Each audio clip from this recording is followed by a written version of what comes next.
Welcome to the session on Reconnaissance Survey for Used Water Management Planning. Hi, my name is Swarna. I work with WASH Institute. In this session, we will look at what is a Reconnaissance Survey, why should one do it, and how to do a Reconnaissance Survey, and what is the expected outcome of the survey. What do you mean by Reconnaissance Survey?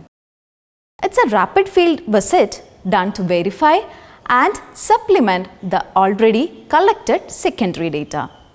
It can be a 2 to 4 day visit to the project area. What purpose does it serve? It helps in ground truthing the information gathered, identify gaps if any, and assess the on-site conditions.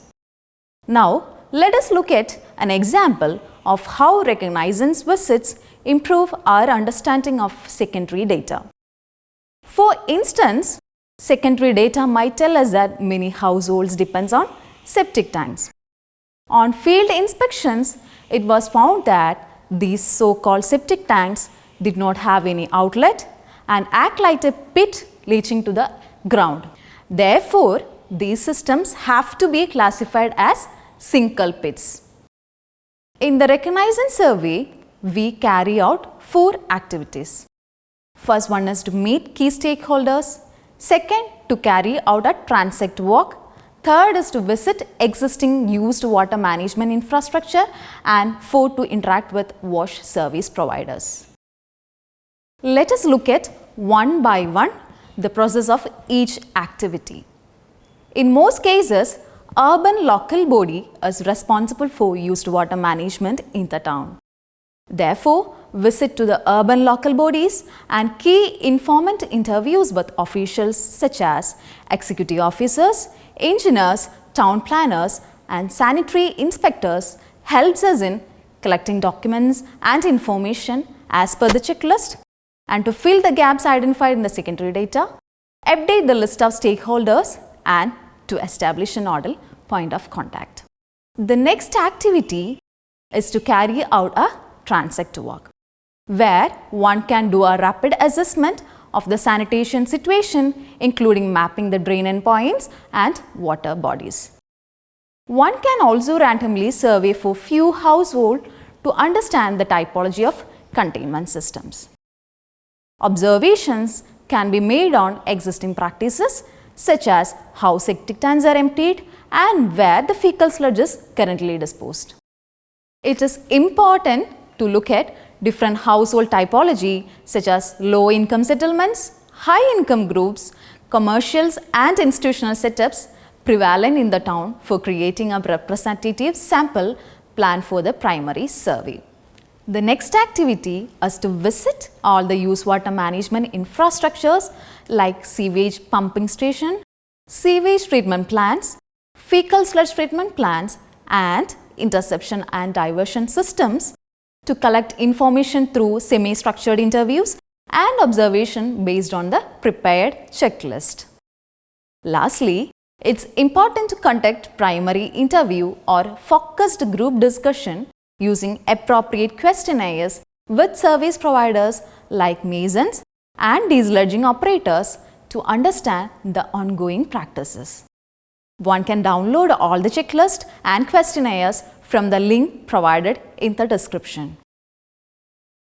The team should prepare a checklist of activities that should be conducted prior to the actual visit for the survey.